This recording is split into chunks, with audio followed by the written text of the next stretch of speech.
हाँ, तो पश्चिम एशिया में जब भी कोई मिसाइल दागी जाती है ना, जी तो उसकी गूंज सिर्फ वहीं तक सीमित नहीं रहती। जी बिल्कुल, उसकी गूंज सीधा हमारे घरों तक पहुंचती है। हाँ, और आज के इस गहन विश्लेषण में हम ठीक इसी उलझी हुई कड़ी को सुलझाने वाले हैं। जी क्योंकि जो ईरान और इजराइल के बीच तनाव चल रहा है, या लाल सागर में जो हलचल है, वो कोई दूर की अंतर्राष्ट्रीय हेडलाइन नहीं है अब। बिल्कुल नहीं है। ये एक ऐसा भू राजनीतिक भूचाल है जो सीधा हमारी आर्थिक और ऊर्जा सुरक्षा की नींव को हिला सकता है। सही कहा। और आज की इस दिलचस्प चर्चा का जो मुख्य उद्देश्य है वो यही समझना है कि दुनिया के एक कोने में हो रहे इस संघर्ष के तार कैसे हमारी रसोई और हमारी महंगाई से मजबूती से जुड़े हैं। और इस चर्चा के लिए हमने एक बहुत ही विस्तृत रिपोर्ट और डेटा का गहराई से अध्ययन किया है, जो साफ साफ हमारी ऊर्जा आपूर्ति और व्यापार पर पड़ने वाले असर को दिखाता है।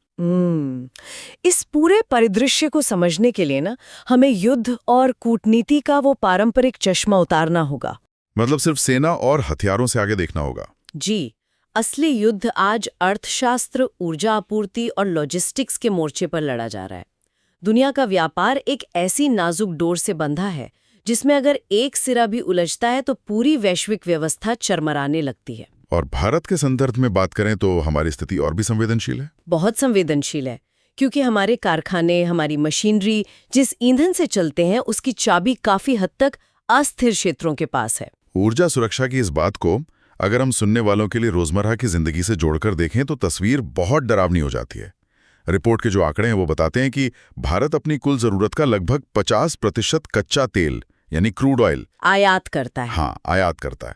और प्राकृतिक गैस के मामले में तो ये आंकड़ा 55% तक जाता है। इसका सीधा सा गणित ये है कि देश में चल रहा हर दूसरा वाहन या हर दूसरे घर में जल रहा गैस का चूल्हा किसी विदेशी धरती के ईंधन पर निर्भर है। और यही भारी निर्भरता हमें इन वैश्विक घटनाओं के सामने बहुत कमजोर कर देती है। और ये निर्भरता एक संकरे समुद्री रास्ते की वजह से और भी खतरनाक हो जाती है, जिसे हॉर्मुज़ जलडमरू मध्य कहा जाता है, जो फारस की खाड़ी और ओमान की खाड़ी के बीच है। बिल्कुल। दुनिया भर में समुद्र के रास्ते जितना भी तेल व्यापार होता है ना, उसका लगभग 5वां हिस्सा रोजाना इसी रास्ते से गुजरता है। मतलब जब ईरान और इजराइल के बीच तनाव बढ़ता है तो सबसे पहला डर इसी रास्ते के ब्लॉक होने का होता है। एकदम सही।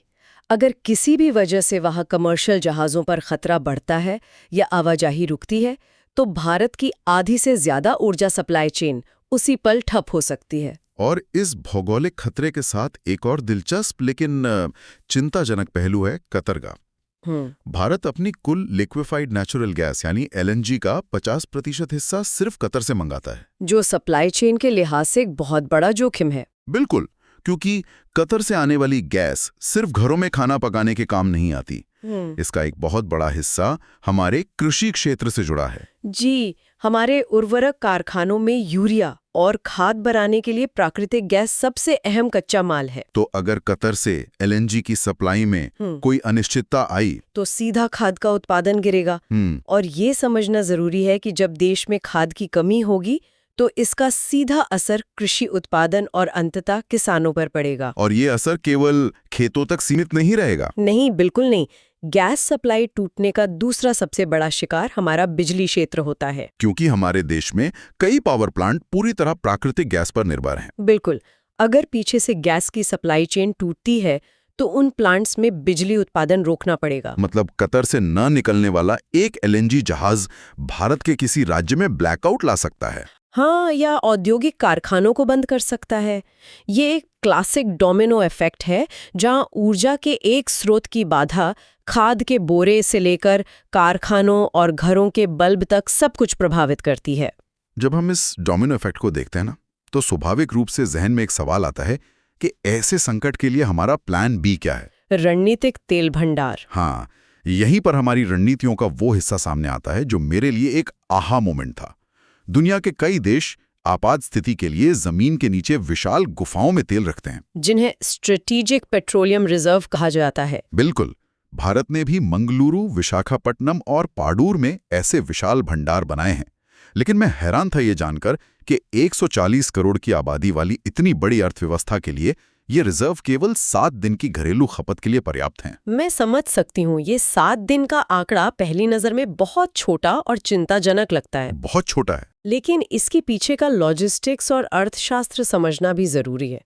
लाखों बैरल कच्चे तेल को सुरक्षित रखने के लिए जमीन के नीचे चट्टाने काटकर सॉल्ट कैवर्न्स बनाना तकनीकी रूप से बहुत जटिल है। और इसमें अरबों डॉलर लगते हैं। जी, तो ये 7 दिन का बफर हमें ये बताता है कि हमारा पूरा तंत्र, जिसमें ट्रक, ट्रेनें और कारखाने शामिल हैं, वो एक बिना रुके चलने वाले चक्र पर निर्भर है। जहां बंदरगाहों पर लगातार जहाजों का आना और रिफाइनरी तक कच्चे तेल का पहुंचना एक सिम्फनी की तरह है जो एक दिन भी अपने सुर नहीं खो सकती। बिल्कुल। और ये सीमित भंडार ये भी संकेत देता है कि लंबी रुकावट के लिए हमारे पास कोई बड़ा सुरक्षा कवच नहीं है। ये बस इतना समय देता है कि सरकार कूटनीतिक रास्ते निकाल सके या दूसरे रास्तों से जहाज डाइवर्ट कर सके। और जब सुरक्षा कवच इतना छोटा हो तो बाजार में सबसे पहले पैनिक फैलता है, जो सीधा अंतर्राष्ट्रीय बाजार में ब्रेंट क्रूड की कीमतों पर असर डालता है। तनाव के कारण कच्चे तेल की कीमतें $65 प्रति बैरल के स्तर से उछलकर $84 और उससे भी ऊपर पहुंच गई हैं। और ये कोई मामूली उछाल नहीं है। इससे सीधा हमारा व्यापार घाटा बढ़ता है, क्योंकि हमें उसी मात्रा के तेल को खरीदने के लिए अब अपनी विदेशी मुद्रा का एक बहुत बड़ा हिस्सा खर्च करना पड़ता है। और इसके साथ ही जो तेल मार्केटिंग कंपनियां हैं उनका अर्थशास्त्र भी पूरी तरह उल्टा हो जाता है। जो डेटा हमने देखा है वो एक बहुत ही स्पष्ट गणित समझाता है। हाँ, इन कंपनियों के मुनाफे और नुकसान का। बिल्कुल। जब तेल $60 से $70 प्रति बैरल होता है तो ये उनके लिए एक स्वीट स्पॉट है। इस कीमत पर वो पेट्रोल और डीजल बेचकर प्रति लीटर 7 से 11 रुपए का मार्जिन कमाती हैं, जो कि उनके लिए लाभ की स्थिति है। लेकिन जैसे ही दाम $70 से $80 के बीच आते हैं, ये मार्जिन सिकुड़कर महज 2 से 6 रुपए रह जाता है, जिसे हम एक असामान्य या काम चलाऊ स्थिति मान सकते हैं। लेकिन असली वित्तीय संकट तब आता है जब दाम $85 के मनोवैज्ञानिक स्तर को पार कर जाते हैं। तब तेल कंपनियों का पूरा गणित बिगड़ जाता है और वो घाटे में चली जाती हैं, विशेष रूप से डीजल के मामले में। और डीजल पर होने वाला ये घाटा हमारी पूरी अर्थव्यवस्था के लिए खतरे की घंटी है। क्योंकि डीजल कोई आम ईंधन नहीं है, ये हमारी अर्थव्यवस्था का वर्कहॉर्स है। सही कहा। खेतों से सब्जियां लाने वाले ट्रैक्टर हों या फैक्ट्रियों से सामान बंदरगाहों तक ले जाने वाले हजारों ट्रक, सब डीजल पर ही निर्भर हैं। जब ये महंगा होता है तो सीधा घर के बजट पर हमला होता है। इस प्रक्रिया को अगर हम माल ढुलाई से जोड़ें तो जब ट्रक का ईंधन महंगा होगा, ट्रांसपोर्ट कंपनियां अपना भाड़ा बढ़ाएंगी, जिससे बाजार में मिलने वाले सामान, अनाज, कपड़े और दवाओं की कीमतों में वो अतिरिक्त लागत जुड़ जाएगी। और ये महंगाई का एक ऐसा चक्र है जो चुपचाप आम इंसान की जेब खाली करता है। इसके अलावा संघर्ष वाले क्षेत्रों में व्यापार करने की जो अतिरिक्त लागत है वो भी तो इसमें जुड़ती है। बिल्कुल। लाल सागर या हॉर्मुज़ जल डमरू मध्य में तनाव होने से शिपिंग कंपनियों और जहाज़ों का बीमा करने वाली कंपनियों का जोखिम बढ़ जाता है और बीमा दरें रातों रात आसमान छूने लगती हैं। और इन सबके बीच सबसे बड़ी चुनौती जो इस रिपोर्ट ने उजागर की है वो है समय की बर्बादी और लॉजिस्टिक्स का टूट जाना। लाल सागर के संकट ने दुनिया के सबसे व्यस्त व्यापार मार्गों को पूरी तरह बदल दिया है। हाँ, जो कमर्शियल जहाज पहले सुएज नहर और लाल सागर के छोटे और तेज रास्ते से आते थे, अब उन्हें अफ्रीका महाद्वीप का पूरा चक्कर लगाते हुए केप ऑफ गुड होप के लंबे रास्ते से आना पड़ रहा है। और इस बदलाव का असर अंतर्राष्ट्रीय व्यापार की जटिल दुनिया में बहुत गहरा होता है। इस रास्ते का मतलब है जहाज़ों को गंतव्य तक पहुंचने में 10 से 15 दिन की अतिरिक्त देरी। और 15 दिन की देरी का मतलब है लाखों डॉलर का अतिरिक्त ईंधन जलाना और क्रू को ज्यादा वेतन देना।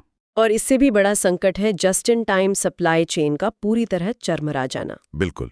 आज की दुनिया में कारखाने महीनों का कच्चा माल जमा करके नहीं रखते।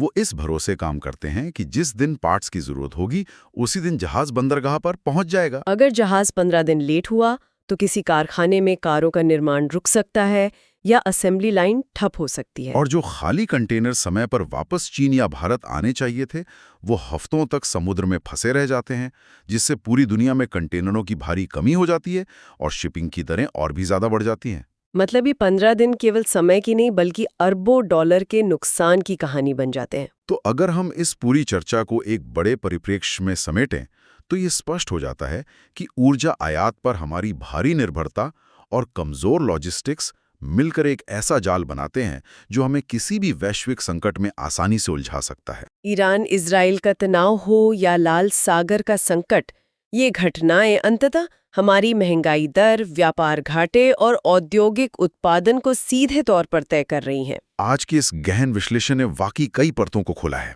हमने देखा कि कैसे हमारी 55% से अधिक कच्चे तेल और गैस की जरूरतें हमें बाहरी दुनिया के रहमो करम पर रखती हैं, और कैसे कतर से आने वाली LNG हमारे खेतों की हरियाली और बिजली तय करती है। हमने उन 7 दिनों के रणनीतिक भंडार की संवेदनशीलता पर भी बात की, जो हमारी विशाल अर्थव्यवस्था का एकमात्र आपातकालीन सुरक्षा कवच है। और $85 पार करने के उस गणित को समझा जो बाजार में महंगाई की आग लगा देता है। ये पूरी स्थिति एक आत्मनिर्भर ऊर्जा नीति की आवश्यकता को साफ दिखाती है। जब तक हमारी निर्भरता उन पारंपरिक ईंधन के स्रोतों पर रहेगी जो संघर्षग्रस्त क्षेत्रों से आते हैं, तब तक हमारी आर्थिक स्थिरता हमेशा दांव पर लगी रहेगी। इसी चेतावनी और चर्चा के बीच अगर हम सोचें तो एक बहुत ही गहरा विचार मन में आता है, जो शायद भविष्य की दिशा तय कर दे। आज ये बिल्कुल साफ हो गया है कि मशीनरी को चलाए रखने के लिए हमारे पास केवल 7 दिन का आपातकालीन तेल भंडार है। ये बहुत ही सीमित समय है। तो अगर हम एक ऐसे परिदृश्य की कल्पना करें जहां हॉर्मुज जल डमरू मध्य लंबे समय के लिए पूरी तरह ब्लॉक हो जाए और हमारा ये 7 दिन का रिजर्व भी खत्म हो जाए, तो उसके बाद क्या होगा? क्या इस तरह के लगातार आ रहे भू राजनीतिक संकट और सप्लाई चेन के टूटने का खौफ ही अंततः दुनिया को एक बहुत बड़ा कदम उठाने पर मजबूर करेगा? बिल्कुल, ये सोचने वाली बात है। क्या पारंपरिक जीवाश्म ईंधन से जुड़ी यही कमजोरी वो असली वजह बनेगी जिसके कारण दुनिया भर के देश अपनी ऊर्जा नीतियों को पूरी तरह पलट दें और ग्रीन एनर्जी तथा इलेक्ट्रिक वाहनों की तरफ उम्मीद से भी कहीं अधिक तेजी से भागने लगें? शायद भविष्य की असली ऊर्जा सुरक्षा किसी और महाद्वीप से तेल निकालने में नहीं, बल्कि अपने ही देश की सीमाओं के भीतर सूरज, हवा और नई तकनीक से ऊर्जा पैदा करने में छिपी है। एकदम सही विचार है ये। और इसी विचारोत्तेजक सवाल के साथ हम आज की इस दिलचस्प चर्चा को यहीं विराम देते हैं। दुनिया के एक हिस्से की हलचल कैसे दूसरे हिस्से की तकदीर तय करती है, ये समझना आज सबसे जरूरी है। नए विषयों, गहरे विश्लेषण और ऐसे ही अनछुए पहलुओं के साथ हम फिर से जुड़ेंगे। तब तक अपने आसपास घट रही घटनाओं को नए नजरिए से देखते रहिए।